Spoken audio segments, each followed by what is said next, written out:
ریشه‌های تأسیس رولز رویس به پایان سال 1903 و آغاز 1904 باز می‌گردد که این شرکت نخستین کارخانه تولید خودروی خود را با مشارکت هنری رویس و چارلز رولز در شهر منچستر راه‌اندازی نمود. این شرکت در آغاز فعالیتش با نام رولز رویس لیمیتد ثبت گردید. فردریک هنری رویس پسر یک کشاورز بود که در کارش ورشکست شده بود. وی که کوچکترین فرزند خانواده بود، پس از ورشکستگی شرکت اجاره‌ای پدر و مرگ وی تأمین بخشی از هزینه 4 خواهر و برادر دیگر خود را به عهده گرفت. سپس در راه آهن شمال بریتانیا شروع به کار کرد. وی در اوقات فراغتش به مطالعه دروس مهندسی برق می پرداخت و این مطالعه و گرایش به سوی مسائل فنی سبب گردید تا با یک شرکت مهندسی برق رابطه برقرار کند.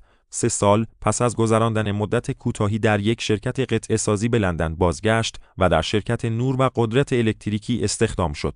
وظیفه وی در این شرکت تأمین روشنایی و نور خیابان‌های لیورپول بود. پیش از تأسیس شرکت مهندسی برق و الکتریکی خود در منچستر با سرمایه اندکی که پس انداز کرده بود و حدود 70 پوند شرکتی برای تأمین برق در کارگاه‌ها به نام لیل ایچ رویس را پایه‌گذاری و تأسیس کرد. در این شرکت بود که دینام و جرثقیل‌های الکتریکی را ساخت و با سرمایه به دست توانست کارخانه خود در منچستر را تأسیس کند و توجه خود را معطوف ساخت موتور خودرو نماید.